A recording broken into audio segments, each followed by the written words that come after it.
Hello friend, আজকে আমি আলোচনা করব এমন একটি সিরাপ সম্বন্ধে যার নাম সম্বন্ধে আমরা প্রায় প্রত্যেকে পরিচিতি।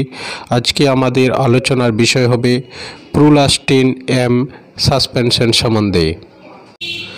এই প্রুলাস্টিন এম সাসপেন্সটির কাজ, benefit, brand name, composition, side effect, মূল্য, কোন কোম্পানিতে ম্যানুফ্যাকচার করা হয় ইত্যাদি আলোচনা করব এই ভিডিওতে।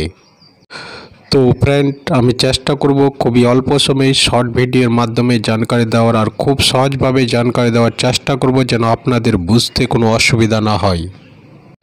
বিস্তারিত আলোচনার পূর্বে আপনাদের সকলকে আমার medicine YouTube channel Nasim health কেয়ারে স্বাগত জানাই। আর চ্যানেলে নতুন হলে চ্যানেলটিকে সাবস্ক্রাইব করে রাখবেন, কারণ নিত্যদিন মানুষের মেডিসিনের প্রয়োজন হয়ে থাকে। আমার প্রত্যেকটি ভিডিও মেডিসিন উপর করা হয় যা আপনাদের সাহায্য করবে। আর নোটিফিকেশন পাওয়ার জন্য বেল আইকন প্রেস করতে ভুলবেন না। তো ফ্রেন্ড, আমরা এখন জানবো এই ওষুধটির কম্পোজিশন সম্বন্ধে। এতে রয়েছে ব্লিস্টাইন অ্যান্ড মন্টেলুকাস, আর এটি অ্যালকেম কোম্পানিতে তৈরি করা হয়ে থাকে এবং এটির মার্কেট প্রাইস মূল্য 125 টাকা, তবে মূল্য স্থায়ী নয়, সময়ের সাথে কম বা বেশি হতে পারে।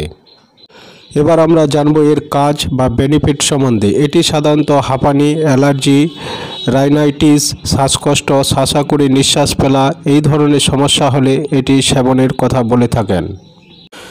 আবার কখনো দেখা যায় রোগীর দীর্ঘদিনের কাশি, ওষুধ খাওয়ার পরও কাশি কম হতে চায় না, তখনও এটি সেবনের পরামর্শ দিয়ে থাকেন। আবার কখনো কখনো দেখা যায় সব সময় কাশি হতে থাকে, গলা খুসখুস করতে থাকে, অর্থাৎ অ্যালার্জি জাতীয় সমস্যার জন্য এটি সেবনের কথা বলে থাকেন।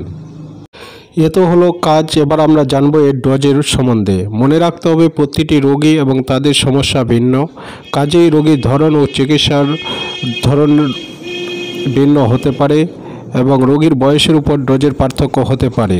তবে সাধারণতভাবে রাতে এটি সেবনের পরামর্শ দিয়ে থাকেন।